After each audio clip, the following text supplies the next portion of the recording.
The sunlight filtered softly through the blinds of a small apartment kitchen as Mason Carter, a 34-year-old single father, stood over a cracked counter pouring cereal into two mismatched bowls. His 6-year-old daughter Zoe sat at the table humming a tune from her favorite cartoon, her tiny legs swinging beneath the chair. Mason smiled faintly, though exhaustion clung to him like a second skin. He had worked the night shift again, another 12 hours at the auto repair shop, covered in grease and oil just to make ends meet.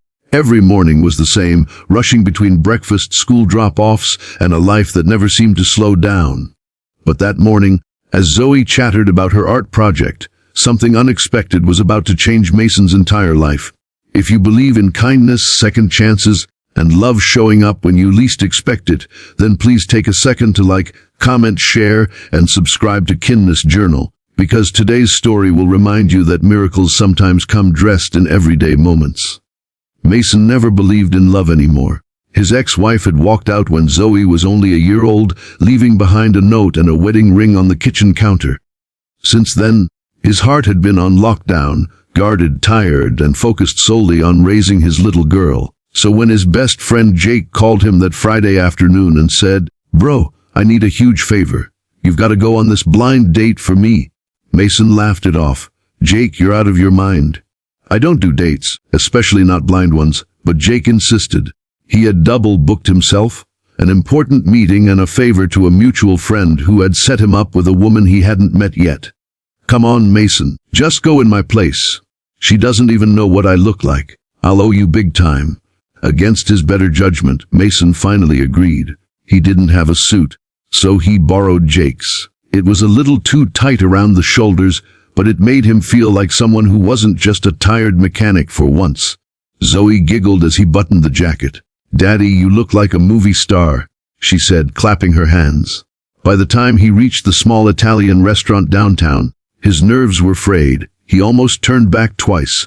The place looked fancy. Polished glass doors, warm lighting, and the soft sound of piano music drifting from inside. Mason adjusted his tie, took a deep breath, and stepped through the door. That's when he saw her. Sitting by the window, a woman in a cream-colored dress glanced up from her phone. Her dark hair fell neatly over one shoulder, and her presence seemed to light up the space around her. She looked confident, elegant, yet something in her eyes felt familiar, lonely maybe. Mason's breath caught for a second. He had no idea that the woman sitting there was none other than Ava Sinclair, the CEO of Sinclair Tech Industries. A woman known in the city for her wealth, brilliance, and rumored coldness. He didn't know who she was, of course. To him, she was just the woman he was supposed to meet for dinner. A stranger who, somehow, made his heart skip like it hadn't in years. Ava glanced up as Mason approached. "Jakey," she asked, smiling politely. Mason froze. "Oh, yeah, that's me," he replied awkwardly, instantly feeling guilty for lying. But something about her warm expression kept him from backing out. He sat down, trying his best not to look like a man wildly out of place among polished silverware and imported wine. As the evening unfolded, Ava noticed how different Jakey seemed from the men she usually met. He didn't try to impress her with money or charm. Instead, he listened. He talked about life, about raising a daughter, about small joys, ice cream after school, bedtime stories, laughter after hard days. Ava found herself laughing more than she had in months. His eyes carried sincerity, something she hadn't seen in anyone in years. When Mason accidentally mentioned Zoe, he froze, realizing he'd slipped. "Your daughter?"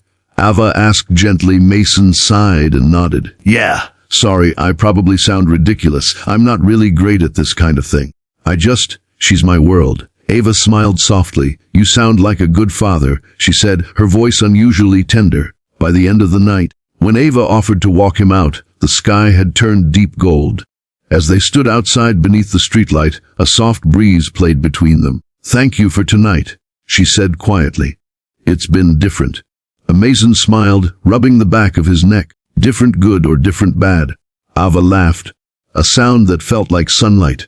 "Different good." They didn't exchange numbers. They didn't make promises. But as Mason drove home that night, something inside him shifted. He couldn't stop replaying her smile.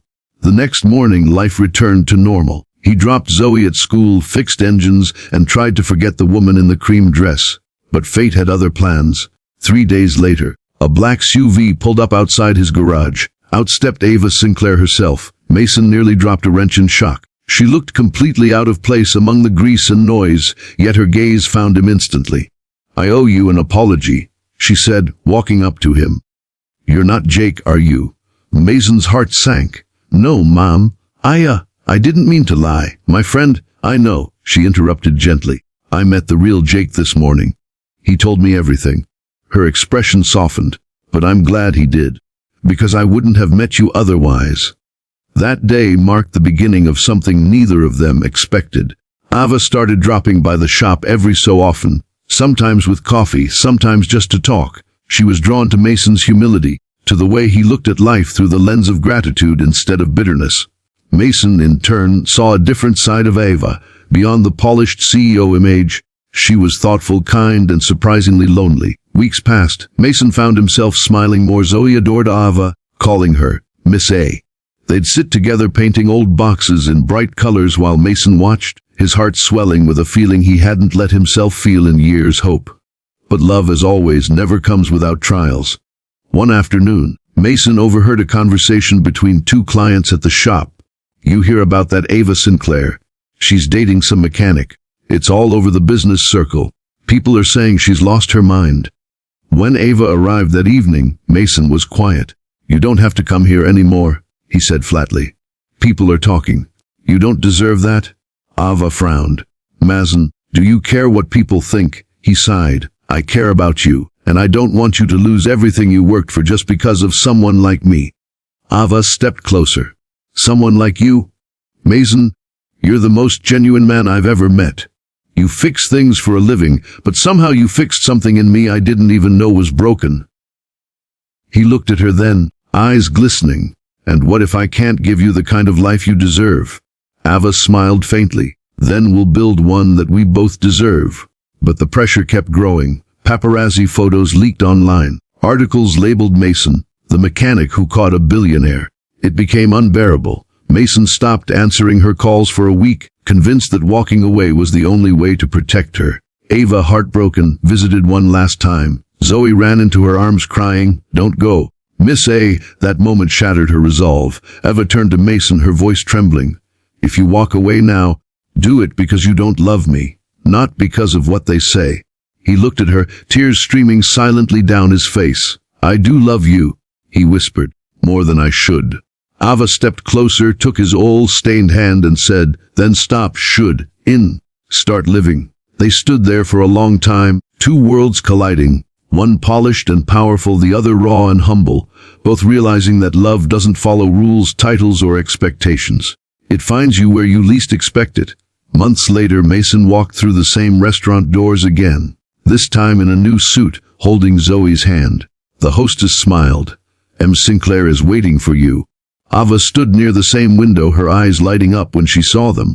Mason kneeled before her, took her hand, and said quietly, "I never believed in miracles, but somehow you became mine." Ava smiled, tears glimmering. "Then let's spend the rest of our lives believing together." As Zoe clapped happily and the world around them blurred into soft music and sunlight, Mason knew that sometimes love doesn't knock. It walks in wearing a borrowed suit on the wrong night and changes everything.